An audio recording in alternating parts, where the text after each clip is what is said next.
Langi, ole timu fo I ele muta. O fitilo na muenga, wato fai maloi mata. Fitilo fai sono, wale tau ilo na loto. Eu sou essa uia, ole vai no lea e te tau mafaina. Papu mai le pauno, le whaamalu lea ua e la ina. Ia whaamali e ina, pau o se mea ua au maua ina. Whaalango mai, I lo utau au e te mapua. Ia, o te whiwhia lava ma le nganga whaafitai e tui whaatalofa mo whalofa I a te oe. Pa ia mawalunga o le tātou atunu pele Samoa. E re ngata I au ki lani nei I a whapena fo I so se tafa o le lalulangi. O loo whaafongafonga ma eva mai ai. Le pa ia mawalunga ma le mamalu o Samoa I ta whaifia. Ma lolo soifo manuia ma lo fo I le langi e mama. Ma lo le lava papale ma lo le foe le nei aso. Ia, tawalunga atu ai fo I le au nanga. Ale tofa ia fonga mua po le telinga fo ia se Manu Francis Ioane ia le fo o tatou penei ma fa afisanga I malau lua fesila fai lei a tau sa vea le lua ia lii pe stata mare langi se Yuli Mulitalo Al Harrington tu manuvao le vea after le tua te tai mai lo tu sifua le malo sifua I male maleola ia o tatou to e filo iai Ile nei fo I aso lua, aso se fulu o le masina o Februari, lua fe lua se fulu ma le lua, leo wawa I atu, a fatonu ai lava ma le tu lai fa. O mana I fo leo le vanga ungfongofo mo whaalongo longo. Ile au whaikakala I o se umangu ma maina. Na le fio ngā lilo mai awa. Ia, mana I fo le nasi o te whaalongo longo atu ai. I mea lo tutupu, ia, ma mea sa tutupu, ma mea fo ua valo ia ole atu tupu. Ile amatango le nei tau avaiaso. Ia, ma se fo ile amatango le tau sanga la tau ia. Ile nei masi na fau o tato au. Ia, vai le alu le vai o le wati. Ia whapena fo I ma ave o le la tau ia.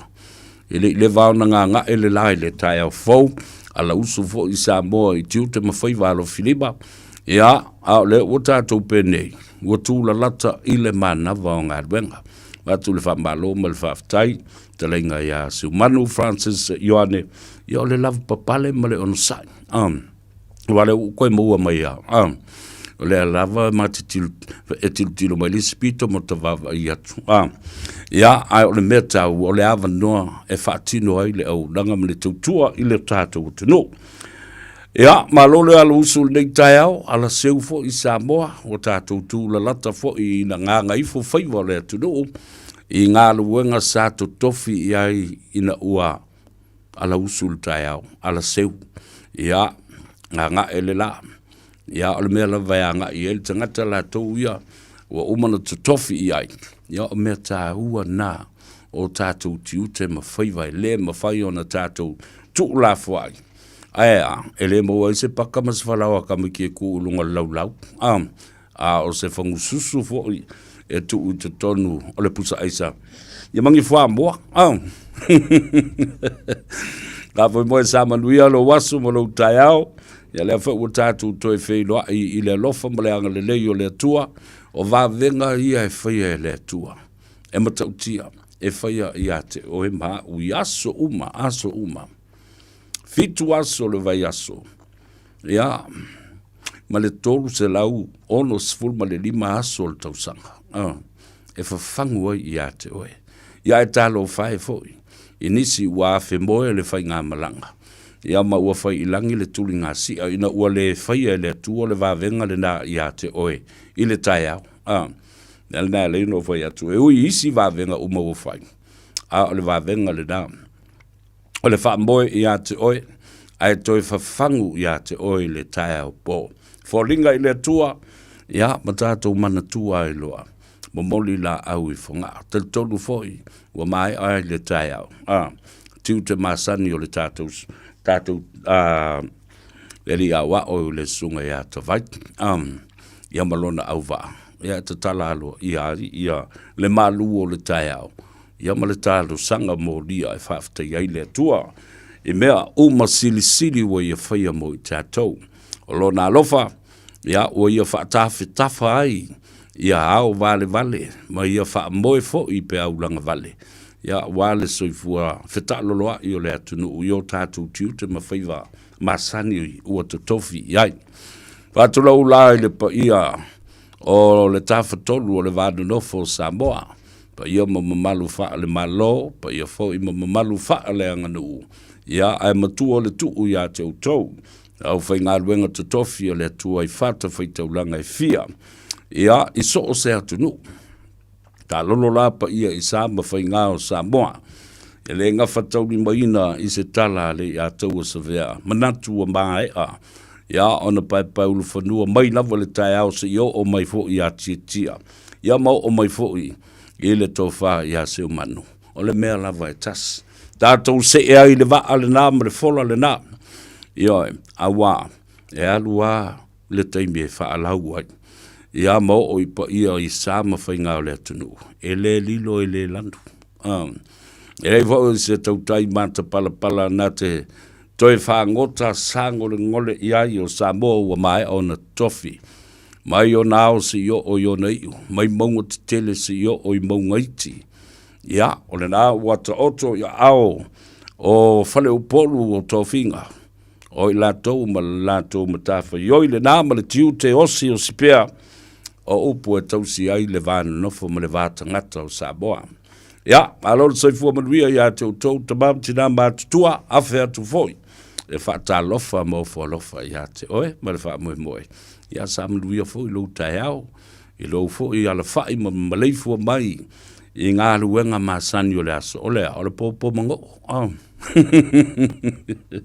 o le ipuki ia o le toast ma le fua moa ia matalo sanga mo lia ia so whaipea ioe ona o le tapua inga a o alo Faiva alo matama whanau o lo lava a inga ia whapena fo i alo matama whanau o Samoa i so o se Faiva mai e fo lo talitonunga e tele nafe mai whamanuianga ma mana tua e le to tele o Samoa le pulenga i le li whaife au ma le whaletua e a Pastor Louis Pastor Ane Podifasio ia whapena fo i ale au whainga luenga nei ia le ftelinga fo i ia sale aula se mau matei o sangala ia matino matutu o le nei fo i ngā luenga whatalo whai ia te utou tamam tina matutua whamoe ia o lo ta au i le nei fo i le tino wa o le fo wa mato na tātou tū la lata i le taimi o ma o le maruru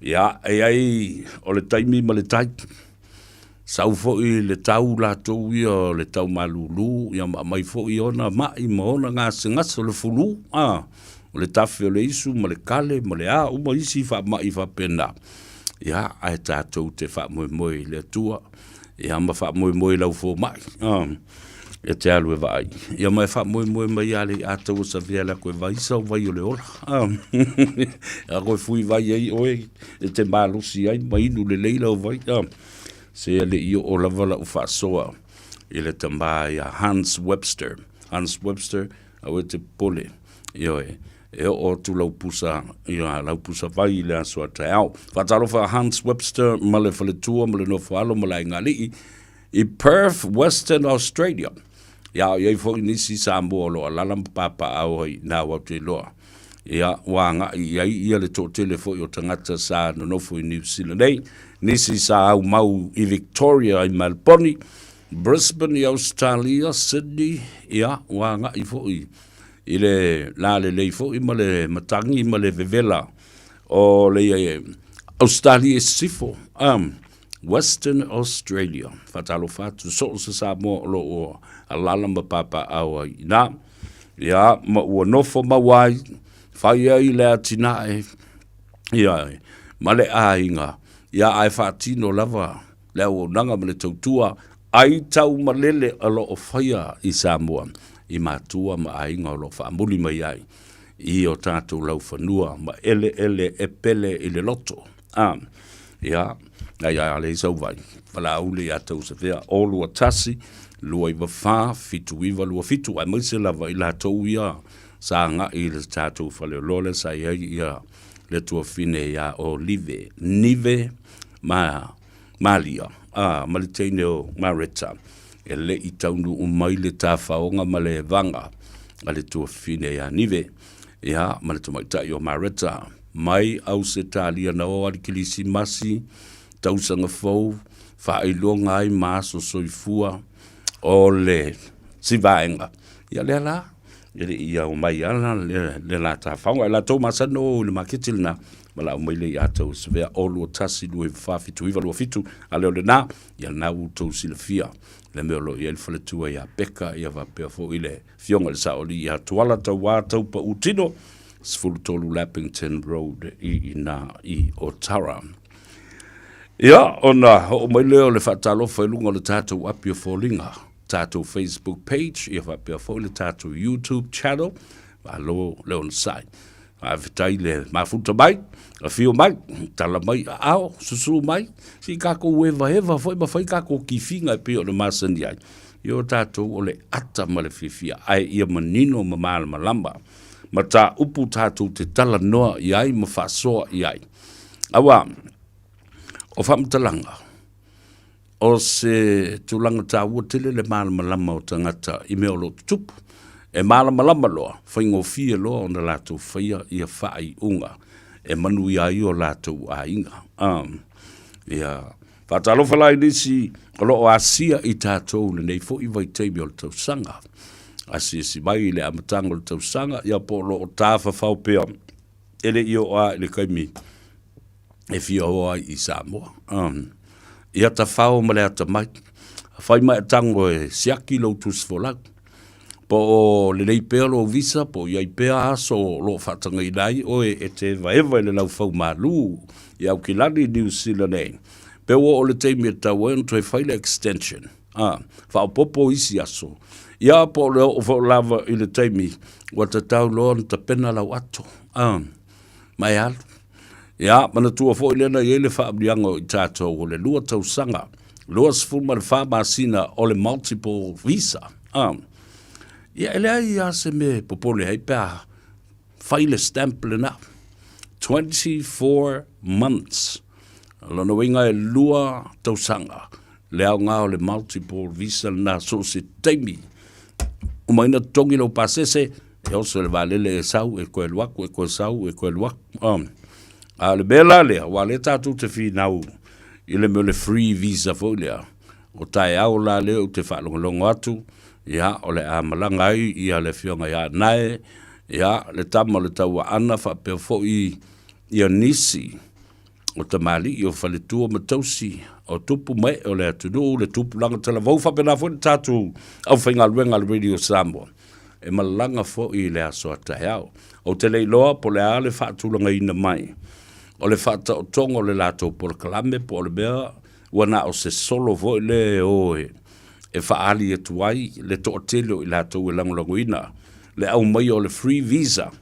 E fe malanga i e Samoa ma tangata atu motu o le Pasifika tonga to e lau e kanga ala kongo e mai ko pio kama ki New Zealand voi mangi we ia ma le atu kuki a o tātou la de o Samoa o tonga o tu valu fiti pio tātou la ne o le e wha autu ia ile mata upulu ne o le free emergency visa ina ia awale i toi popole ele toi whai o se application pula o te le malama ile whaatulanga ina o le tula fono lea. Awa leo te wawa i tune. Au te langulango ina. Au te langulango ina. Ia le vaenga lea. Pe a le lei o na whaata oto, pe i, o na whaata atia mai.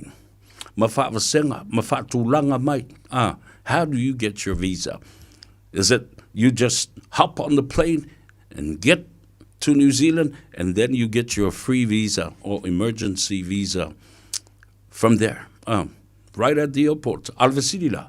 How do we control the influx of so many Pacific people into New Zealand? How are we going to control that? How are we going to monitor that? How is it implemented? E whape I o na whaatulanga le tulafono. Whape I o na whaangai oi ma whaatino le tulafono. Ai whape I foi o na mata I tuwina le tulafono. O la tula ia wal mele lena vesi e ne foi. Ia no whamtala foi le ma talanoanga ma le fionga ia wawasa mana I o Winston Peters I nai tau sanga wa tuana I atu le teimi o le tātou tali ngā māloa Samoa le whanau tua le ofisa o le konsula ia awha pena fo'i ia Pacific Leaders Forum ia ai maise fo'i o le mawtanga so whatasi a whaiwhau. Na uwhatala no ina I le sunga a Winston Peters e winga le mata upu lea. Free visa, emergency visa to come to New Zealand. E le to e popole ai le whainga na meo le application e ta I alu le fia masina e o atua I le tolu masina ua umana tanu le maliu sa e fia sa wai. A ua le au ngā la ele I maua le visa. Ai whai mai le tala Winston Peters ia te au. Al, io e whai ngoa ula ui ngoa tau le lea. Al, listen, we've already given you the 2-year multiple visa. And now you're asking us, to allow you a free emergency visa. Come on, Al, make your mind up. What do you want?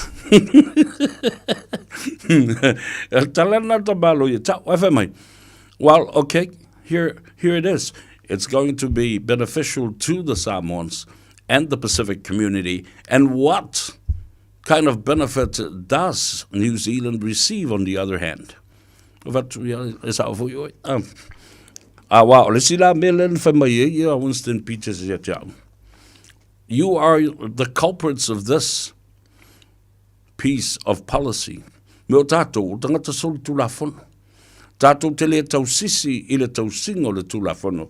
Ua whaamamuru atu le whaamuriango le lua tau sanga. E whai ilo multiple visa, multiple entry. A le vautou toeftangisi mai I le meo le free emergency visa. Se fai fali mai el mandui ai la auto tanga tu motor Pacifica Samoa ale meta ua New Zealand e maua mai ai pe a mato fiu ta su e auto nenga nga len ka su ka ko I mai le isi vai kai me maltu o mai kai koru masin a e mo fo kai koru se ful kausa o mai whangwhanga ua I ngei ma la lafi solo ma solo. Le mea lale na whai mai e ia wawasa mana ia tia. O tātou, e ma whai o na maua tātou whamrianga, al whaaru lawe o tātou lava. Tātou te toe whaaleanga ina le nāwa noa. Tātou te le tau sisi ma tātou siu stai ma tausi le tulafono a ua umalo waso lele lo I Samoa. Pe whaopopo, ina ia whaatulafono ina pea. Lo nofo ai, e te le soli tulafono. And also, paying respect to the Immigration Act and laws of this country. Ia wautou sisila la le sa Winston Peters. E le mawhai ana to e sausis tangata. Oi, walele lau o wawai e tune iai. Ai masalo o ata ia mai lalo e lau sunga. Ia si tato Gagaifo. Pacific Justice, visa for the Pacific people, gathering and meeting us at Parliament tomorrow. La so la te au leo le anga ia. E oi foi bala tātou au whasalau. LJ o le sunga ia 1 o le tamaitai o leulua I ali I to mua Asia. Ia ma le manisi foi o le amalanga. A wala e te aluese o tai au. Wala au tau sila matanga iai. Ia whapena nau wawa ia tufo I le fionga ia. Nai Arthur Anai. Ia mai la tau le maftanga leo e ta ua. O le Pacific Justice. Ia, la tātou wawa ai le asua tai au. O loro inga la o whamtalanga. A whai tātou te maua se whamrianga whapea. E te tau o na tātou usita ia ma whaaloalo iai le tūla whono. Ua maua ai lea whamrianga. Pei foi ona tātou whina wina ia le tātou citizeni foi lea o le FEB se lau valus fulma le lua. Le ua o mai maua manuia ai ia le tele o nai o tātou tangata mātutua o e na suifua I le so mua le FEB se lau luas ful ma le fa January. Se o le tausanga FEB se lau fast ful ma le iwa. Ia leo o i o tātou lima le nā wha manuianga. Leo o tō tele nai te mam tina mātua. Leo ua manuia mai ai. Ia ma ua wha pēnā fōi. Tusa na wha ilonga le valus fulu lima tausanga o si o mātou tina. I le vai aso na se i mawai atu nei. Ia le tina ia soalo. Soalo leo lua ia li i wha pale mata o le alofa tu manu vau la vea. Ia ma avatua ia malona certificate o lona si seni. Ua amana ia ma ua talia ina New Zealand. Nono winga la. Nono winga ele mai mama ele vai aso lea. Asau le kengi New Zealand nei. Alfalo e lave fo i o le lo matua. Asau. Ele umi fo ina nei. Ioe. Ai amata na peivole le wana misia ia lana haisi fo i whanau alanga e ko kele ia grandchildren ma great grandchildren lo matua. Ia mamana o e toi wawena, ai a halu foi. Ia, o le foi o na ubi o na nofo na ia foi le wa ua. Sola foi le toi ina la tau ia ma ua fai ilangi la na tuli ngasia. Ia o mana o e foi. E toi o atu tangata. Ia, talo fai. A whalo longa maisi o tina. Mama, talo fatu. Fa feilua ia tufo ia te oele fai a onga sili o na matua. Ngula tala fa soro pito o Samoa ma.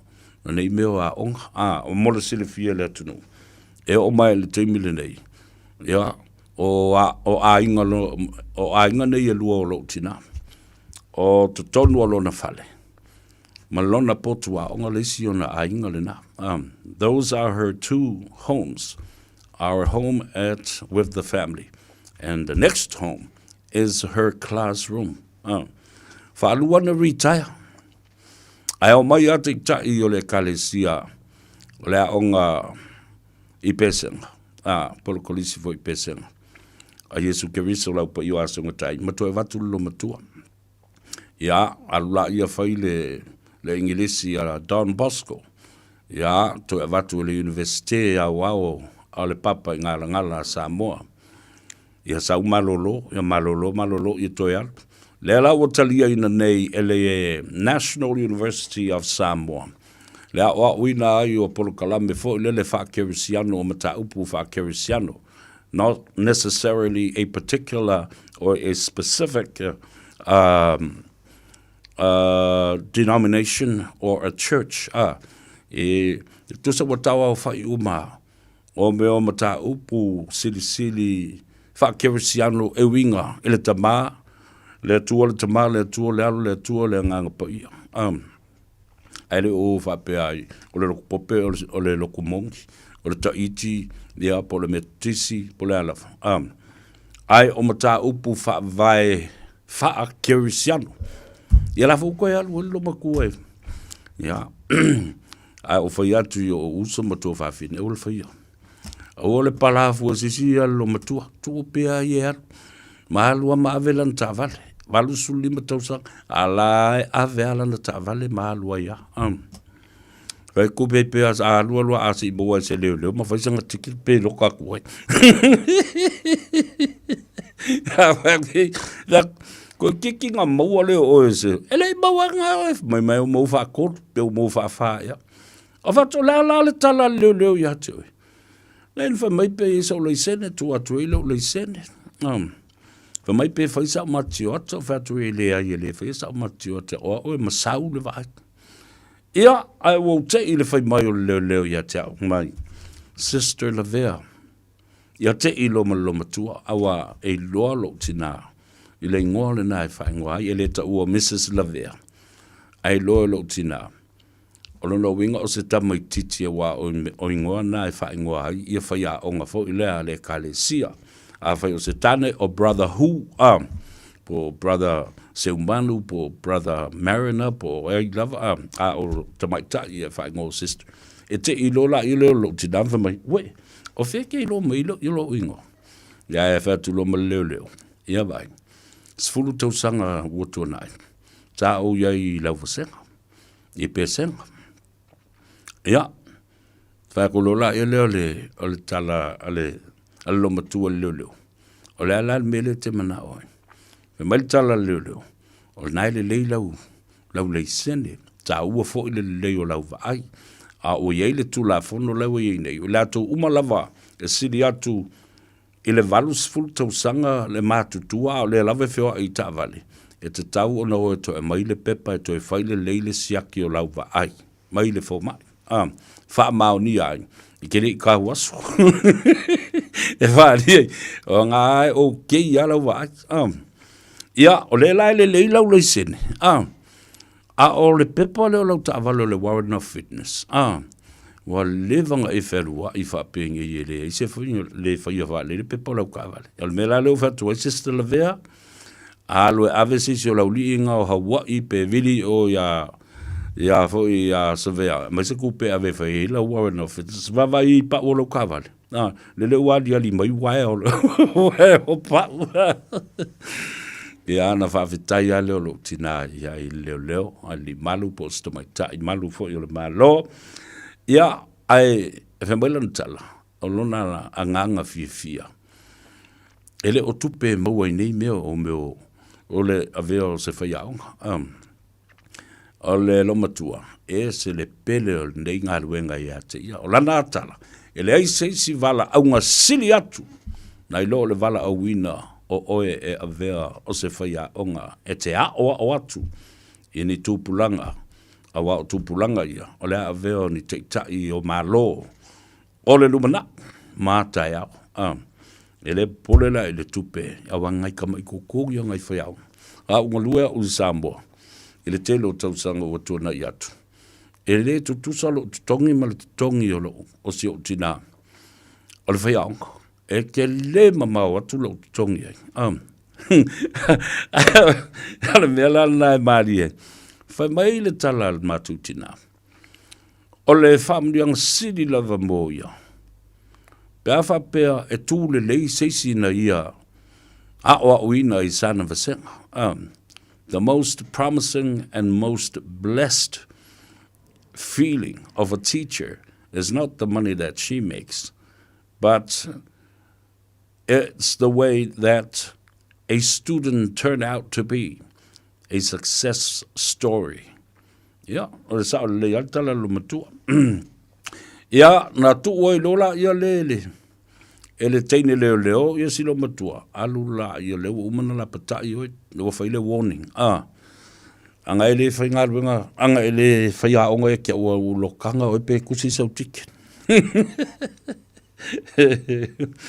Ai vai le kala lo ko le fifa ma o ia lo fai le teine leo vai oi au te popole fai la unga luenga tusi mai pele ticket o te video o se so lauli e mo se me kong ye lo ticket au te le mana o ia te o te fai le na me fa pe o le tu fa o la o wal ona sa ave o se tamai titi a onga ia te ia le na, o winga na lo matua, ele fa pe vo le fa mau, ai eno foi ma test ia ana students fo ia sa wa o, ia wala ki mangai, ai o fa ko ile kengi le ro, alo fa fa le pe polo ka vale volo. Ia le na, tai o nei fa longo atu talo fa sa o wa fe fo ia ile, fa lo tele le na Frankie. I nai vai tele le vai aso no se ma vai atu nei. Ia, ma fai e fo se whaatau, o mai e fo i whalaua vela i nā, mo le ti o le lunch o le uli. Ia, le au tau whalongolonga atu nei. Ia, e ma tau tia. Ua whaaleanga ina ma whaatama ia i le māleia, le afi le na, ia, masalolo o fai e Yesu asuenga fo lea a leo. Ia, po le ale mafua anga na lai, po se waia ua nisi, po mu se waia, po se palaka, po le alava, ia po se tangata foi. Wana ia wha tupu se wha lawe, ua se sao oile mu. Ia, ma tupu ai lea wha lawe, ia mana tua tasi le nei tamali saina. Sau i lea tunu, sau whai ana pisi nisi, whai malona to lua. Ia, ma whapena ona whaatau whanua, lisi whanua, whai ai ia tamai whale o loa lava sa ai, ia mai taimi. Ia e moi fōle ata, ua ola le business ma ua tele fale o loa ua lawi loa i le brand lea o Frankie ia ma ua whaafainga aluenga ai le to a tele le fia hafe masalo tasi lea fale whainga aluenga o le company of Frankie ia whapena fo i le au aliki le au ainga o aliki tasi nei fale whainga aluenga ma company te tele o lo whaafainga aluenga ina tangata o le atunu. These are the two biggest employers, companies in Samoa, Alikis, the Westerlands, and also the Ots. Peona whaafonga mai fo ia si au tu ina, tasili nei tu ina. Masalo o whaafonga mai, mo watu le avanoa se aso le neiva i aso, mo se avanoa e wheloa i atu ai fo i le fionga. E a Rudy Ott, ia po le fionga ia le li Rudy Ott. Ia, o le mela o te whai atu ai. O le vesi le fisa ma le tawa le fui mu ma le leo mai la tau le au la vea i. E le au tine mu. To le ala pe koloso lo ifo isi tangata mba. Me ia tau whaperitani o looters. O lai... Bo se yo fo bangi pake ke vai po ngi fanga au vai po le ar. Ai le ole o nga o vai ka ngo ingo. E ve sa o kala ko ingo. Se buang e hai mo se po nga u ala ko i o le mele. Ele o ya lo fo. Ya e fa sao. Ya la fe ka mo i solo istanga ma so ela to me a nga i. Ya te loa. Ya fa ma lu fo im fa ma fa tu le. Le loto mafatia awai le faingofi masalo pe tai 4 miliona ya le tau o mea ua fale ngaina o loa o le fale ma mea atoa ua fatama ia le afi ya le fo I au onanga awa ai tilo e vai tele le taimile nei ya ua pe au le sitama I taulanga fo lele they have all the services there now, even government offices are there, businesses. It's the business hub, industrial area. Telefon malo o ye ina na fo ye le anava moana. O vai o whaafonga mai ia. Te mai tai o sina. Ia malonali i o I latou na o lo vai atua le whaletali malo le na le sa ta ua yaso i o le Mona Lisa.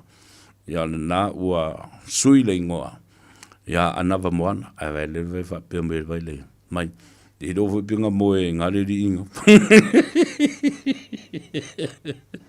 ya le ala u fe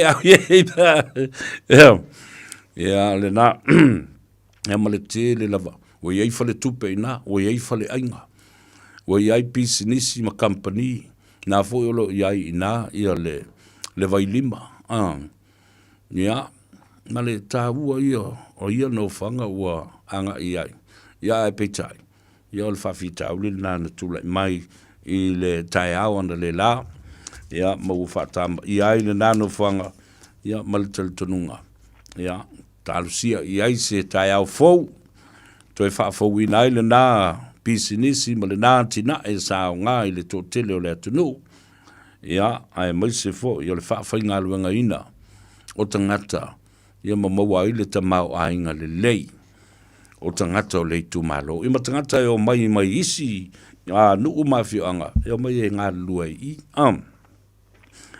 Ia, a o taula I e whalongolongo mai o nai lua le mea na whai. Pos tangata fo I whaleanga mea na nofo ma whaile ma mata le afi. Wha mole o e tau I leo. Ion, tau I leo ma whaile tau mole. Mau, tā lei tu lai lima. O le atato wol malolonga a o tato telefou o le anga I atu iai.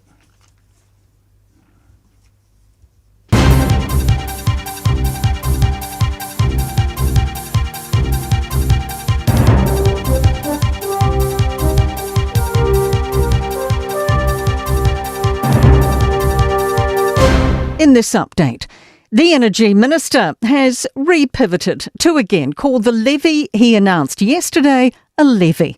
The government's planning to build an LNG import facility to hold backup power supply for dry years. Fact sheets outlined an electricity levy for funding the infrastructure cost. Earlier today, Simon Watts insisted it's neither a levy nor a tax because it'll benefit households by reducing power bills. But this afternoon, he conceded it is a levy while still insisting on one point. A levy is not a tax. Former lawyers of the Christchurch mosque shooter says prison conditions raised some concerns, but not on mental health grounds. Brenton Tarrant is asking the Court of Appeal in Wellington to vacate his guilty pleas, claiming prison conditions had made him irrational. Barristers Jonathan Hunt and Shane Tate asked corrections about issues like the lack of reading and writing materials, handcuffing, and suspicion staff were eavesdropping. But Tate has told the court those concerns eased. He wasn't handcuffed as strictly as he was in the early days then. He was like dealing with a reasonably normal client. Wellington Water says its core focus is reducing the impacts of a foul odour plaguing people living on the southern coast after last week's catastrophic wastewater treatment plant failure. The Moa Point treatment plant is still discharging partially screened wastewater into Cook Strait. Wellington Water says it's running neutralising equipment to help with the odour levels. Labour's clashing with NZ First on fast-track reform. Deputy Shane Jones says he'll campaign on giving ministers the final say on projects, not an expert panel. Opposition leader Chris Hipkins says he wouldn't back ministerial vetoes. It's another very Trumpian policy from New Zealand First. They seem to think that any kind of democratic process is somehow an erosion of their unbridled right to govern. That's news. In sport, Warriors coach Andrew Webster fears losing the utility role under the NRL's new interchange rules. Teams can name 6 bench players from this season, but only 4 can take the field. The idea is for specialist positions to provide like-for-like coverage in case of injuries. But Webster reckons it'll kill off the value of a jack-of-all-trades player. The Warriors kick off their pre-season on Saturday against Manly and Napier. Deb Fuller is trading the Silver Ferns for Malawi, just months out from the Commonwealth Games netball tournament. Fuller has been appointed as a high-performance consultant by Malawi, but is expected to have the powers of a head coach. That is sport. I'm Raylene Ramsey.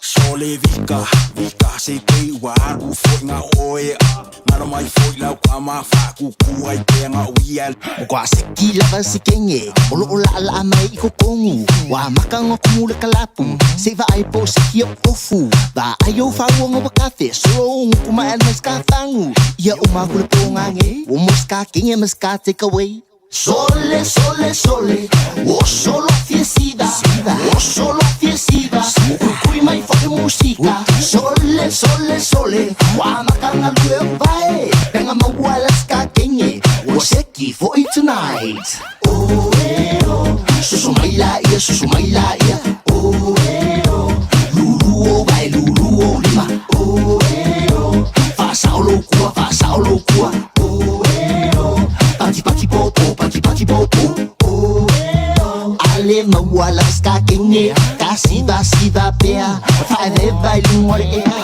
Andai brana I will keep a pole, andai suma I will keep a pole, andai brana I will keep a pole, andai suma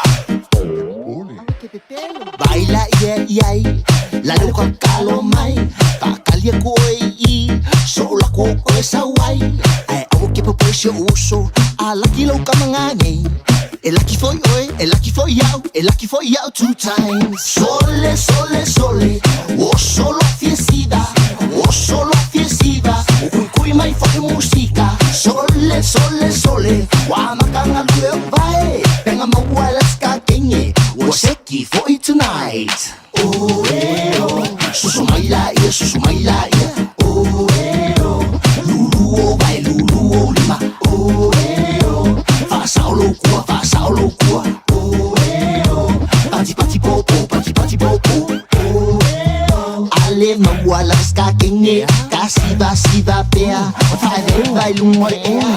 Yo me foi fa pengi my brother yo so fa for shit kuku wa fa ke man le manga o mia se ke le un kong o ka o I de menga kai suma sa ka kolengi so mai se baby boom bye bye oh so mai la ia oh lulu o vai lulu o lima oh fa saulo kua oh pati popo Dance like there's no tomorrow. Sole, oh solo fiesida, kui mai fai musica. Sole, wa makanga lue vai. Awa ke popole fua alupea oi dai Sole, oh solo fiesida, kui mai fai musica. Sole, wa makanga lue vai. Ja, toi whatalofa ia te oe, I le nei fo ia wauli o le asolua, o le was fulu minute o te aile tu lai lima, le nganga I fo Faiva ma le ia tau sa veafa pia fo I le tofa ia se manu, Francis Ioane. O le la ua mafuta mai ia le mapa anga tōtino, a le nganga I fo Faiva, ia fa pia fo I le tano ava. Ma le radio Samoa, o le fiu a sue o ringi, ka ima le tau sala o le. A le la ua maua le tala ua whamanuia ina.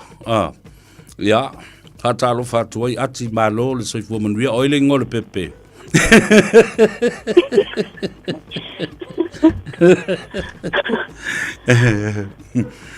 Ia, malo le soifua manuia whaftai ua maua se whailoa inga ile nei aso.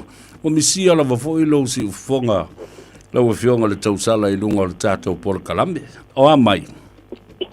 Ia malo se fo savea ia lange mafu ia tu ia lo peona fa fuina sa po kala mafani ia le lava manuia lava fa sai le lo famlanga le sua ia ono wale fa taunu ina ia le tapo kala me telefo yo aso o tuana ia aso ia o le sa fa iloa su lava a le tali ina le a le fa taunu ina sa po kala me ia lo no fai lava si pisio I le tato officer nei ia ele 7 way le fu se temi fu ile fa tanu ina le sapo kalame ia ana lava e te fa ilo lava le ta au nanga fu ilunga fu le tio pe ale talina sule te vala au mai ia amele na su te officer ia manuia me uma fa tai wa FCD mai ia olo fa pena le ngati le uso ia se manu ia fa pena fo ia nei na maftangi sila va nafi bolu fa pena fo lava ia so pe a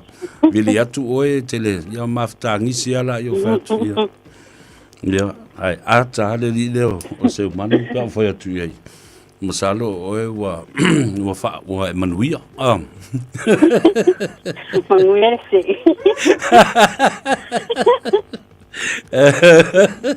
le ai o tele lava le pisi o fai lava si o fai lava si so sele o ne sa so ai ngale fa so fa pe malanga me sa mo mai asfi fiele sa malanga so sa mo ye lo so e fo I mai ye pe la tonu lava na o le tele o la so sa vale le sa fa pe ona su le sa fa pe ona se fe ile I fa pe ona o mai la asfi e api ono le sa o Samoa so le la so tele fa papiona so yo mai piki ala so sa vale ia la so sign up le sa fa sino ina la vai lungo telefoni malo fa tai fo bo ngalu ngalei wa te loa ese le alumbi o le tafa la vi lo le na fai le Christmas mal tau sanga fo mal to telefo I la to le fa tau ta vale ma tu ya tu ia ticket malanga I fo le I Samoa ia manisi fo I sa fa li tupe ma ia la tu tickets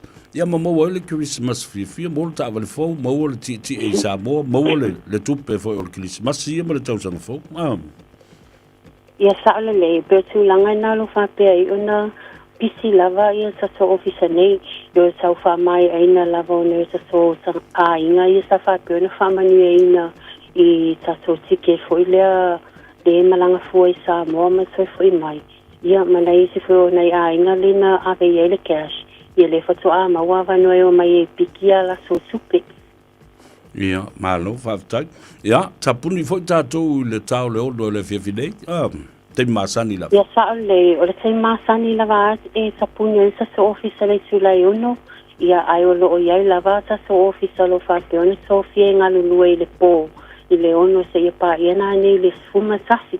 Ia o le tulanga nei ono o lo whapea lava ona whawa wina le tau tua le Henderson ono so selo sa so customer. O lo whapea ona pala au mai le taimile o le po le ono i le sfuma sasi. Ona so sele le fasoa manava ia le fasoa maua taimi e apalai me i ta'awa le runga fo le Facebook ia me se fo. Malo lava mo na fo ia au nanga wa tala tua i tua wa to tele e ngā lulu e. Ia ai pe o le pauna o le taimi e maua i le sota inga fo i maoe. Ia manisi fo o le au whai ngā runga lunga le tātou apio fo ringa. Ia ma le tātou 0800 number. Ia, ala se me fo o lo fatino nei taimi ia au te lola vai fo tau sanga fo ia ma fo nga e fa la wi lo ai fo inisi fa pito. Ia sa le ia o le wa masal lo fe lo ono ia o le o tau no le telo sa so o ka fo e o le kako o ka fo le sa fa pe ona fa sali le klise masime so sang fo ia le fo so sa no o tele lava sa sa vale wa umona modify po wa umona teu uma ia na le sa lava o le customer apalai ia alu malan sa vale le so ia lava se pole teu o tele lava sa vale lo ia wa umona modify ia o sa so use lo tele sa so use lo i semine ia o sa so 7 seater pe 8 seater o van family van ia fa pe sa so sedan ia o Subaru o sa vale le fa pe ona lumia lava i semine o Subaru so tele lava se pulanga le fa pe ona nga me apalai Subaru ia mana isi fo sa so ai no fa pe malanga me Samoa ia so tele lava ia o sepulanga le anga me apalai ia sa vale le lo fa pe ona alu lava i semine ia Subaru o se ole se lole la fa ingo Subaru lo alu vai aso nei peaceful lima peaceful lima peaceful ono foi ia sa se Subaru lo fa pe ona uma ona faia la so saina i le vai aso nei ia le ngasa i leo van IS le sfulu nu fo ma su sa se me sfulu o sa vale le fa pe ona lumia lava o le Subaru o le Toyota IS ia ma le youth yo sa vale solo le fa pe ona lumia la semini. Ia, malo, whātai. E si vai ma fau e te whia saudoi pa u ia te awa ele au mai o le ta tuatusi a whapea fo le ta telefoni e leise toki. O se loa o nisia ta so whalawi loa o le awhai ta polkalame i po se aso le vai leso. Ia au so giveaway solo whapeona whaalu level seminei. O lo ia sa so giveaway solo whapeona tua silunga sa so Facebook. Ia o le lua sa lau le masfulu o le mauai ia le voucher. I le voucher fo ilea le KFC. Ia whaata se ma le lua sa lau le masfulu o le Back and Save. Ia ma le McDonald's. Ia sa so giveaways ia le whapeona o na alu seminei. I lunga le taso Facebook page ia ai o nisi taso whalawi loa ia le awha i loa si le vai aso fō pe a baua mai se tala mai le pūlenga ia tai loa pau lea se tā riposi asu nei aso ia tā toi whiloa e whisai au le aso le sāpo kala me maasani ia malo whaptitiri lava mo le tā talanoanga fō i le leia fiafi ia manuia tele ia ngā luenga o lo toe ia whapena fō i ona saunga le mū ia le toe fo iatu ia inga ai fa soifo ia mo le temnei ia fa soifo sa vea ia lo fa fo ia se umanu manu ia tele la vana fiafi lo fa ia lo fa tu fo ia fa soifo ia te mai tai o ati mo le tatou fale ta vale le Henderson Cars leva fo ina fai pa anga mai tatou leva ia na tatou fai pui po ma le Henderson Cars whatever de tolu ia aso tau su ia ati whape o mana o asi ia ati divorce le mea ia le telefoni le aise tutongi e te wala aua ia ati o valu se lau fitu tasi a leo le nā anga i la tau tuatusi se lau iwa sifun ma le wha Cavendish Drive i nai papatoetoe i Manukau. Toi fo i mai leo lau tala i le loto momoi a fo i ma le lofa i le seina e ngoa ia Frankie ana pisilisi nei. Pa mai o le luafe sifun ma le ono na fausia ai le fale o lo tele le nei i vaitele.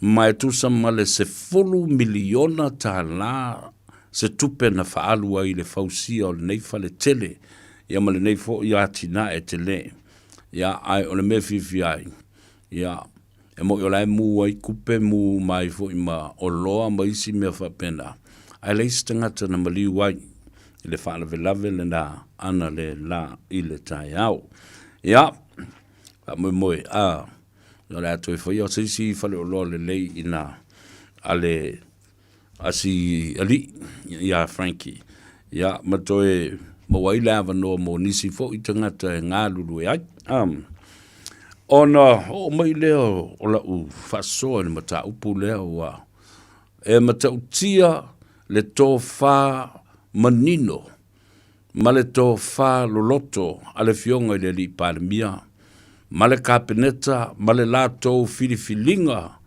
o iai ma ua tau nuu iai ia le lātou whai unga. Ma o le whai unga leo ua whai anei le kapeneta. E le ngata i le tōwhia ina o le lo ia sili. Leo na whatou tō i le asua nafi. Ia, o le fionga ia maunga Precious Chang. Ai, ua au mai i lalo ma le whautuanga a le fionga le pāremia, sui pāremia, Minister o le kapeneta. Ma ua tui nātu alo iai se teu teunga. I le ofisa o le fionga i le tamaitai lo ia sili. Nā te whautua ina ai le malo ma te itai o le atunu. Ua avatu malava lo ia ese. Ma lo ia o le a lātou talia ina le ngā lulue i lalo o le ofisa ma le whaamalu o le loia sili. Awa o le mele na iai, na tuu whaua ma tuu tiu tala loa fo i lea e pule le matanga luenga. Lea ministry ma lea ministry e pule lātou e o e su e mai ia lātou lo ia whaapitoa. Mō le matanga luenga lea mō lea matanga luenga. E se lo ia le vai, e se lo ia e vaia ia le tātou EPC. A lea la ua au mai le tō wha manino le fionga le li pāremia. O lo ia malava, pe wha fo i mataunu watu i Samoa mō lātou whailonga, e te tau mataua mō no mea lo tō wō e āmata mai tonu o le ofisa o lo ia sili. Ma o lo ia sili nā tō te wawai atu fo i ai o lo whaitawina lana tautonga i luma o lana fionga mamalu, le au mamalu o le malo. Ia whapea fo i lana masio fo, ai maise fo i o le afionga i le li i pāremia o le atunu. Whaalongolongo le le iai a o whaaleo lana tautonga. Nā te tautua ma le wha maoni ma le whaia o le ami o tonu i luma o le atua ma luma o le ao le malo ma ta ngata Samoa uma. Tau whaalongolongo le le iai ma le totoa. Ma o le onas fulu ma le wha i le nei, le la onas fulu ma le wha i nei o tau sanga taluna tuto tasi Samoa. Ai ua se fulu ma le ono ai lea o Lawyer City, ua lātou tau aveina le tofinga lea o le official Lawyer City, i le fionga ia maunga Precious Chang. Mai o ia fo i lea, ua tolu ia i tamaitai, ua lātou umia lea tofinga wha le wha vai, o le malo tuto tasi Samoa, talu mai, o na whaile whilinga e te tofi ai Lawyer City a le atunu, ma le ofisa o le Lawyer City. Alona winga la, e whai asto tele o le tūpāo li ima matane, nai lo o le tūpāo tamaitai. Tō tolu la nei au fiai a Precious Chang, po le fionga fo ia maunga, ia whapea fo i ia le tamaitai o Helena Woolwork, ia fatasi loa, ma le fionga ia taula papa Brenda Heather Latu, ia se vaingal nale sa sisi Latu ne ia o le fionga lo ia sili, ia ona au tafa, le na o lo o se ai ma lala mai ai, ia le fionga le fong te lai, ia mulpola, le ia taua, ia ta wotele le tātou mava ai le wala uina o nai o tātou te tai o le atunu, e maise, o le tofinga wha vai le nei, e tā wotele, ina ia whautua i nai ia te tai o le atunu, e maise le tātou paramia. I mata upo tau le tū la whano, ma le malosi wha le tū la whano, ia le utou si sila tua i lata le na, lo mua mai lava i luma le ngā amatua, le tofa ia ale vena ale, ia maona au tafa, a o tu atu le na o lo tu lai mai ai, ia le tamaitai, ia maunga Precious Chang. Ia, o le swafa maunga, e swafa mai i whalea lili, le atu whalea lili. Ia, sanga se malau lua nofo whalea lili, ia, whaftai, whamalo fo i le tapo inga, wao i le whai i le upu fo i lea. E, o le ale me le lei, e whai, e lesta ngata po o whea lava le, e whai e ale upu le na, wata fia whalea lili fua. Ia naisi le fia, ina ua, le mea na tupu, ina ua sau, ia le tamo, fune whea ai, tanga loa fune whea, ia ai tau nu umai loa fo i ma le tamo, o manu samboa, po tui samboa, ia masasele e lo malona tapu vai. Le aitu matautia, le tau whea ai, malona whaasa wā, ia samboa ma le atu lau i le nāwa i tau. A sawa nga whaifia kua i a kamo le manu samboa. Nā leio na maua i a taulangi nā, le manu o le tua sivi, tui loma e te whangota i tai e lua. Ai ala mele na whai, mea whala le nā ai tau te sila fia ai. So se teimi a e whaasoa ai i a le manu whata. Ia, no le vaenga le nā e ave i so se whale a lidi lava. O le tapu vai o le pua. E manga i ngā me ke manu lama i ngā me. Se wata fia whale a lidi fua. Ia, ese le tā ua tele o le tofinga fo i wa whaia. Ia, e maisolo ui tu malo o whale a lidi. Po whea la e te tami fuai. Waila e le mea mali. Le eve vesi nei le whaamsidonga. Ia isi fo i o uso mai le atu whale a lidi. Toe lupe matui loma. Ia a o le tu ai i le vā le whaamsidonga. Le o tōsi sila tu le ata le nā. O lo tu mai tua ia le malu o le malo po se inspector. Ia o lo pito mai au tafa i ia le fionga i le minister a onga. Le fionga ia honorable ai ono Alec Dr. Ekeroma. Ia, o lo o ngā tonu mai ei le fionga le fong te lai, le fionga ia honorable speaker, va au au, alofi pō salu, ia, ma le fionga le tamaitai lo ia sili fau le nā uwala uina, le fionga ia maunga Precious Chang. Fia lava i le vava i atu o lo iai umana i ona mātua, mana tua la o le tina o le tamaitai, o le lo ia sili.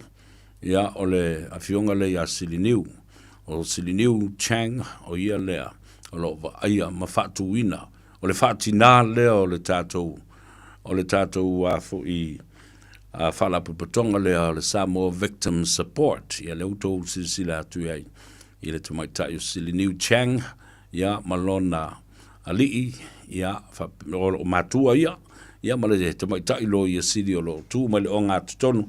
You can just imagine the pride and the emotion and the tears of joy.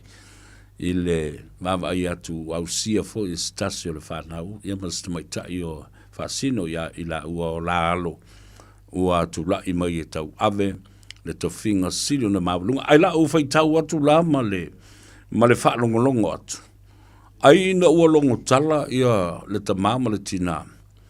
I se whai unga o le a whae e le tofinga o le loia siri i lunga o le ao le la tama le fionga ia maunga Precious Chang. Masalo o lo iai ia le talitonunga sa ave se fautuanga matua i le la tama po le tamaita ia maunga. Toi mafaufau, ma toi mafaufau po o se fai unga le leilea na te tau ave ai le tofinga. Masalo sa pei fo le e musua ia matua. Ona sa va ai, ma fa longo, ma sila. I mea na tula i mai. I isi fo i lo ia sili. Tā lātou tau aveina le tofi. Ia lea lau tau se sila atu iai. O nisi nei sa tau aveina ia le tofi o lo ia sili. I le tātou o tunu o le tele o tau sanga o mawai. I lau i tū tau anga vale. Ia le vavai atu. O le si le nā alo ma tama whanau fo le tunu o le se tamali i sa tau aveina. Le mata upo le lo ia sili. Ia po o le tofinga fo i le fionga ia au mua, Ming Lang Wai. Ia, o le isi au tafa, o lo tulai mai ai, le si fo i tamai ta i sa tau veina le tofinga, o le Lawyer City. Le fionga ia tau le papa, Brenda Heather Latu. Yeah, congratulations to Wafionga, the Honorable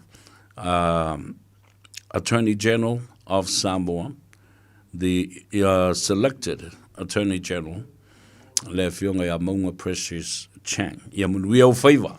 Sa nga iane ai o le tai. Au e te fefe. Io e. Awa. Olo o iai ia le whaamanuianga au matua. Olo iai le whaamanuianga Samoa. Olo iai le whaamanuianga alo tātou tapa au sili i le langi.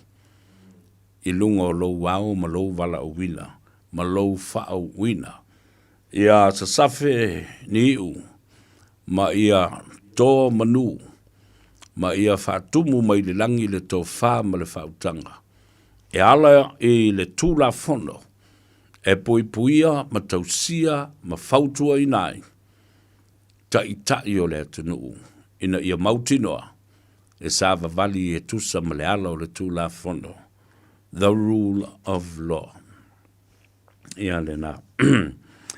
Ta o tele tolu tausanga ia le umi o le konkarate ia mai o le mefona o le ua ia le si whainga le malo whainga foula le malo a whai umalau tolu tausanga ia ona wha mawai lea wa uma a whapela e toi mana o le avanua u whasalau le avanua whalau i tele ia a whaila e te mana o e te toe fia whai ngā ruenga ma tau awi, e tau ana e toe apalai, wai, e fo lewa no e tu ina tua i si fo i alo ma tama whanau le atunu olo, iei o lātou to mai maanga wa a wha alo ia, e ma whai ai o na lātou apalai fo i lātou ma tāru sanga i lewa noa. Ai a watu ala i le panel, e loa, i lau performance review, e le leo na whaatino i le tolu tau sanga o tuana i atu. Sa e usi ustai ai i le malo, ma e fautua ina le malo e ala o le tūla whono i so se mataupu. Ma tau nuu ai se tūlanga maua lunga, lona wha amrianga o le wha e le malo, e le fina o vale, e le whai ina fo. Ia, ona iaila, ia lea, o le isi fo i leo i longa. Ia, ma le lātou wha atu, whātō whāla inga e mwhai e ona e tō tau ave ia le tofi mo leisi tolu tau sanga. O wai le wha moe, o se teimi o le māsina whau o le atau nu umai e le whainga malanga. Ma le whainga malanga le nei.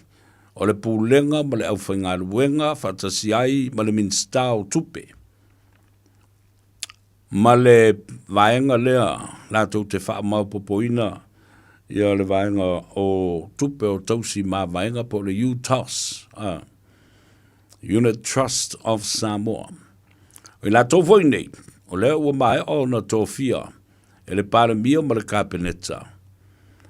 La tō te whatau teia, ia le tūlanga o le whaamau popoina o se tūlafono. Ia whapena fōi ia se tūlanga e mawhai ai o na whaatino le whina ngalo ma le tōwha le malo leo o te tala nei.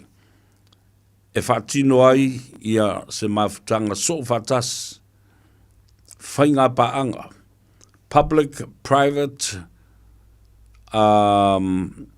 business partners or private sector, or a joint venture, o le malo, whapena fo i mara company valele o le Samoa Airways, ia whaatasi ai, ia ma tangata whainga ruenga, ma tangata lau tele o le atunu. Tā ua i o le nā whātō whala inga o au maia i le fionga, i le tamaitai. Sui pāremia, ia, ma o ia fo i lea o le minsta o tupe. O le amalanga mōmō mai ai i New Zealand. Wha ma popo ai le tailima se lau leo o te tala mai ai le vai fale. O le legal framework lea. Ai avea i o le UTAS o le administrator. So, the legal framework has been set. And the governance framework, the legal governance framework, and the administration by UTAS. Le la te tai mai ai. Ia, saun lei. Le au whalau iloa ia te oe. Le no whanga, po whea, pe whaia online. Ia, po whea fo se mea o le a poto iai. Whatino mai ai le ofisa o le fionga. E le tamaitai a minstau tupe. Leo le te wawa eto leo lo tu whatasi mai me le fionga i le tamaitai lo i Siria le atunu, Attorney General and the Honourable Deputy Prime Minister, and also the Minister of Finance, Honourable Morio, Muripola, Ana Rosa Morio. Te mana i le sauninga le wawa i atu ma le mori mau i le aso ane nafi. Yeah. Tā ua, lea fo i tofinga, wha le wha vai o le malo Samoa. Ia tasi lea ma tā upu e tari i la wuri i. For my kiss your 500 goodbye. Pēo o no mai i le UTAS ma le minstau tupe, ma le lato au malanga, e au malu manong i o le 5 se lau tā la. Whafonga Samoa.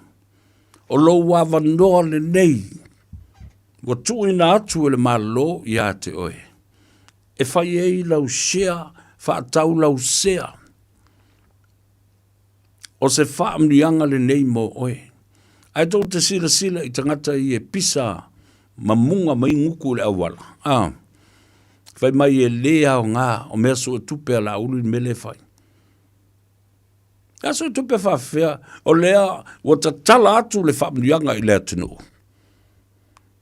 Wa le whai tu au pe whai longa landu, pe whai longa tangata, le tu la fono the legal framework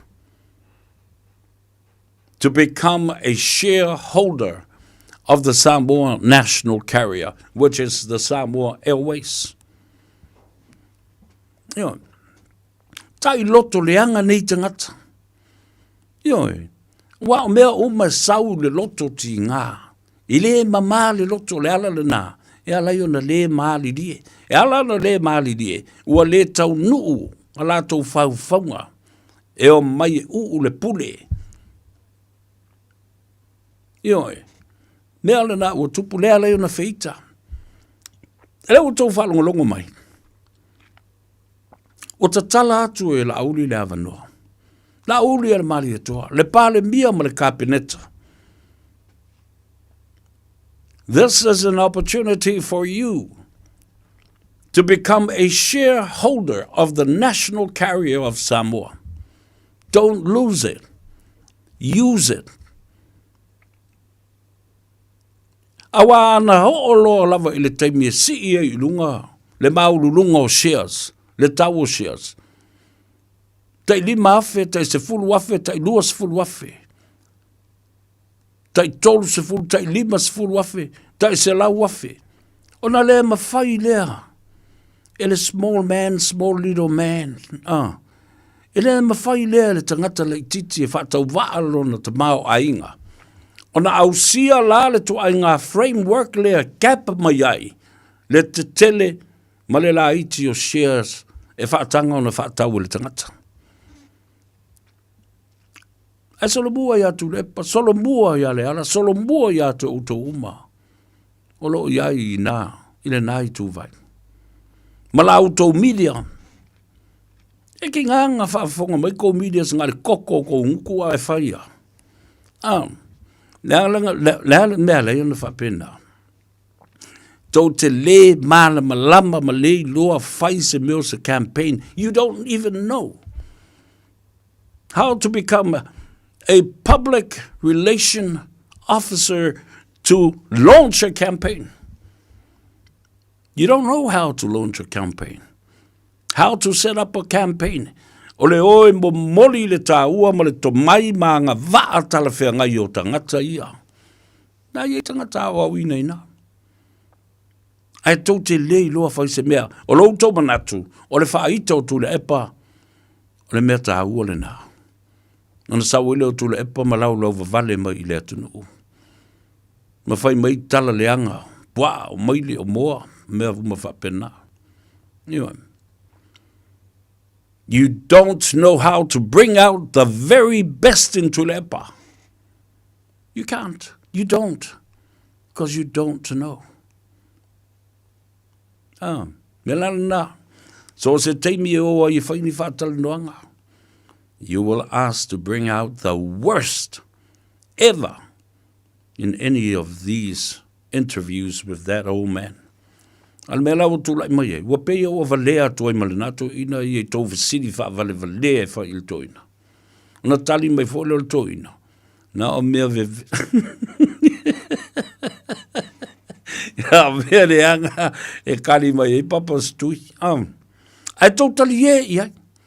Na tau tali e e mātanga. Na o toi la o tuai e tu le epa i o tau fonga mau tau mata o tau pulane i ai matou tali i ai. Me lale nao leo tula i mai nei. Ne lima se lau whatau waa wa tu i nātu ai le awa noa e ta tala le vai fale. Amana i ai. Ma a apatu tu i le epa. O i ala sunga lauri al mali toa. I ta ngata tasi umo le atunu. Le lei te mawanga pe le lei ai o le awa noa le lei tau te oa Jesu e le lei.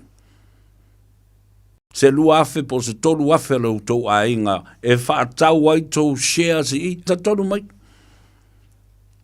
E moi fo le ata. Walanga mai fo ila wali ia leo e tau whaavalea ma whai tangata e au ale whai ni shares kiss your 500 goodbye. O le au ngā tupe la uli malana vaenga le whai. Mea nai loa ai. They are trying to block you. Tau mawhai tula epa malana vaenga.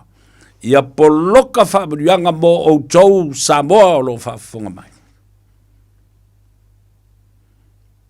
Poloka ia oe sava vali. Ile la tau fono lena whai neu te fia papai ai. Ia oe sava vali o lea a tufa atu ta i se lauli masfulu. Ale tangata i te tonu o le ainga. A whelala oe ai pau ai pēr whai.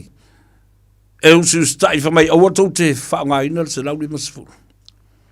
Awa le i ose si ai e le stala ni ngoe. E mau ai le nā whaamurianga. Ia utau whaafonga mai Samoa. E whai era wari i mātua ia le mea valea. Ai a fia i fua o tau malo tau ta mau a inga. Wa leva. Lea lava e tau mawhai e poloka Samoa, poloka whaamurianga mo le atunu. Whaasipul tau sanga o tau pule. O mai. Le tae au o te tau wai o nou tau tu ule awa noa ma toi tilo le whaata. Sui le tau pese. Change your song. Change the lyrics of your song. Change even the tune of your song. Sui tō pese. Tō te whiu e po loka lea tunu u lea, wailana. Whawhi ino a i loto tangata. Nau tō whawhonga la i le iai saunoanga na whai mai i to tonu o pētesa. Saunoanga wātangi ai le whao o liba. Ātangi ai le wha malingi toto. E atangi ai le toe si o se taua. E atangi ai le wha ngā ina o ni a upenga. Mawai ei. Wha whetu ia i o i a poa. Wha whe ino a i loto tangata. Sau lola wa itu lepa. O mea la uli i e whai. E tutupu mai wha na velave. This is an inciting assault. Inciting violence, physical violence, inciting going on an attack, to attack somebody. Se vai ei. Lau fionga loya city. Lau fionga ile li parmia. Tanga I masila sila. Vai ei tala fai isi to ina. E tau ave matai te tele o lea tunu. Mō lātou tu malo, mō lātou ainga. Oi la uli. Oi le tamai titi lea. Iso na ainga ma sona tupuanga. Eiso na pou. Eiso na tofinga ia Samoa. Tau si sila ia. E tautalai titi e nga oi. La si sila le tangata e whaia le upu. O le si tofi lau. Na iwa iei a inga le tama lea o le mali atoa. Le la auli o le mali atoa. Talo whae. Sa le wālasi. Anae ma sa sulu. Ma taulau niu. Ta ino I noe. O lea lava ua ma. Ua mai le lu I lea ua whai. Mai sau lo I tu malo. A iso wate po so loto na saula I le lo I tu malo. Le lau whatal tali atu I ate oe. Tua ngā upu whapene. E langa la ngā ai la ngona. Langa iai. Le au manga lauri. E iai a ingo lauri. E iai o na ngafo ia Samoa. Tō so o atoa I le tunu. Ia le o tō wawaila I le saunua ngā. Ale Minster. Ia moe whaawo. Minster. O le poloketi. Tasi le miliona. Lea le a 2 miliona. Whai mai a moe whaawo. E ata, mawhaila na tala ia tulepa. O a tala le mawhau mai le nato ina la tau e whamele o toi anga o toi tala le ia le. Ale Minster. Awa a mao. I lo I tu malo ma le wafa le anga nu. I le tusa. O lona tu le epa. O le atali I o le lufi lufi. Wa wafa I tala le. A ma ata e le Minster. Ai a ma ofo I le tūlanga wha polokiki ma tūlanga wha pale mene. Ma tofinga wha le malo. Whai mai a lufi. Mai. O le Minster. O le kapeneta ma le malo. E se ei le me whai ei tonu. A o ia. Wa na o se te tai o se tua ngai. E o mai e so sofa ma wha leanga se mea. E le wha longo la. Ia se Minster I o se te tai. O se tua ngai ma se. Wa na o se whai pule. Io. Ai fa longo mai. Ia le la fai pule il mertal no atoile ma lo metal no o le Minster. E o tau sila la I upu. Nga ule sila le fai. File mu upu e mamoni mai le Minster ma ata pe e tau wemu iai.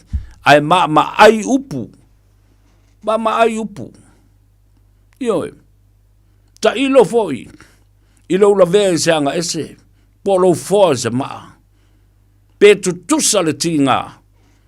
Ma le mama ai o upu e fesulu wa I le manava ma le patua o le tangata. Tu lau Samoa I lau whaafonga mai. Ia. Se vangala le vale watu a lista taringa. Tu la I le lista taringa. Le whaalongolongo mai mo tangata. O to wawa I upu na whai le Minster. Soft, slow. Without panic. But precisely sharp and dangerous. E te via whalongolong lai tui ngā upuna. Vai upu e tali atu ai, ma le ata ia le. Ata ia le minsta. O le wāwhaleanga nuu. E le whitau i ma le wāwhaleanga nuu le talanoa atu le minsta. O le wāwhapolikiki ma whātaitai o pāti whauwhai, ma upu whai o mālu. Wha le minsta o iole. Upu na e tali ai, upu leanga i e la lafo i temi uma. Oi o tau tamaiti lau la lango. To e tali mai ma le minsta ia moe whawo, Julius Akui. O le minsta. O tau si sila mai pepa ia. Nei ma seisi o la wali i ia. Na apalai alo ia. Na faise application. Nem seisi. Ele apalai, ai se fo me tau na apalai ai. E nal tusi mai a, e tau mai ai lātou. O lātou ia, o avea mau. Mo te whono. So, in other words, they did not adhere to, first, the principle and the criteria. If you want the chairmanship position, please apply. If there is a particular form to be used, use that form to apply.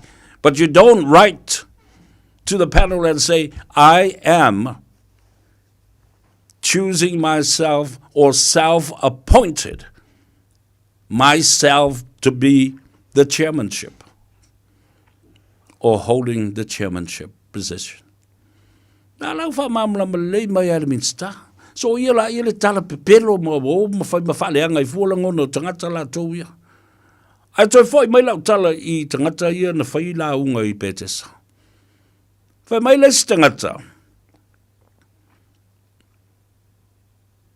E whata tau i le fionga i le li pāremia. Le sunga la uli ala maria to Honorable elected Prime Minister of Samoa. Wa tau na tui i le amu. O tau sila sile le mena tu lai mai lo i tu malo. I ngā ngaifo numero tasi. Ngā ngaifo numero lua. Vai atu le tō whai aso alo mal whao sa maunga. Mala mamalu le whango li i whapela inga sa pesta. Mea ia na tu lai mai ai. Na ho ai tu i le amo i aso alo. O le tala atu so alo ma le ti ngau le fatu. Ma le loto i le mena whai. Ai pe tai ua umana tātou talanoa. Ina mata upule nā. O mana ave fo le wha msinonga a mai o te malo ai. Ioi.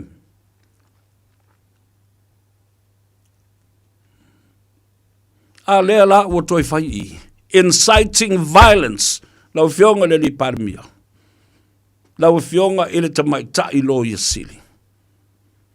Charge these people with treason. Whatupu whalave, whau malo. Mana o te lepe le malo. Mea lai tau na whai. Ioi. Seu sila ne iei lau a fionga le li parmia. Nā o iei clipses. Nā o iei tau talanga. O ngutu o mata fo linga ma upu na lafo laso lea. Fa mau wele ma fai ona toi oi ave lalo. Wa lava na e moli mau i luma al wha msinonga for defamation and also threatening to assault and attack somebody, physical violence. O te ofoa o pe a whai leo o iei se whau tautanga. Ala ua fionga le li pārmia e maise le lo ia sili. Se mea mata ngā. E le ta tau na tu whaua mea ia. Nanga te le sautanga o tangata. E ti ngā loto a tupu le mea o. Pela velo lima mlawa, e longo lo tino atoa. Ta fefe e, ta ino i noe. I le whaolo a taua, le loto le anga ma le loto ma taua. Ti ngā le loto, ele e lea le loto, palapala le loto. Ioi. Na lea la o whai atu. E le si ia se taua. Ia oe tu lepa. Ma seisi o tau. E le to e masaa i se toto sa boa. I tu ai ngā winga, ele e lea ma le mata ngā e whai whapea. Ma upu e soona la lafo whapea. Bea nai loa i matua i onge tō wha. La tua wō nei lai whaile tō sa vani ma tō solo te e o ai tō te o i ai.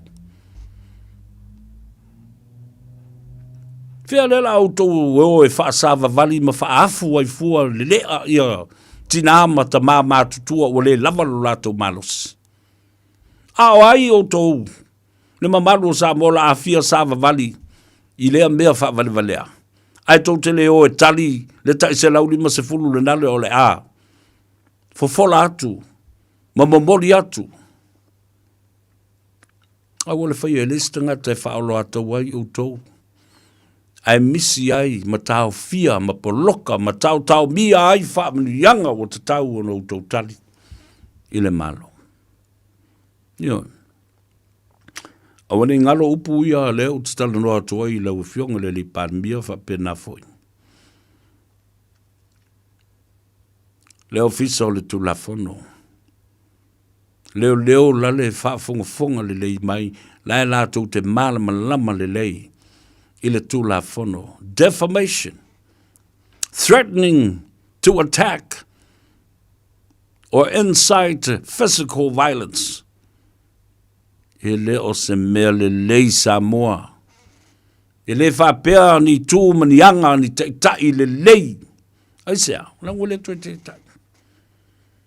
Come 2030, mauma. Nei se malosi o tule, pa amata tua nei wa lewa. Amata mea lua se fulu.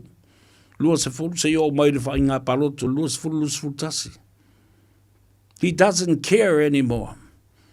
If he goes down, he will take everybody down because he's got nothing to lose. Wake up, Samoa. Let's stand up. Let's unite, Samoa. Let's answer to the call. Bless our people and share those blessings with our people. Alafa whenawhai. Patalofa tu. I leo so ia tip-top man. Le sunga ia Sam. Ia po o le whala Samoa fo i mai Melbourne i Australia. Le tātou wō i le malolonga. E manuia tele tātou tunu. Whamangalo se leo le atau se vea. Whaaftai le whaafonga tātou whailoa i le asoa taiao. So i fua mo i manuia.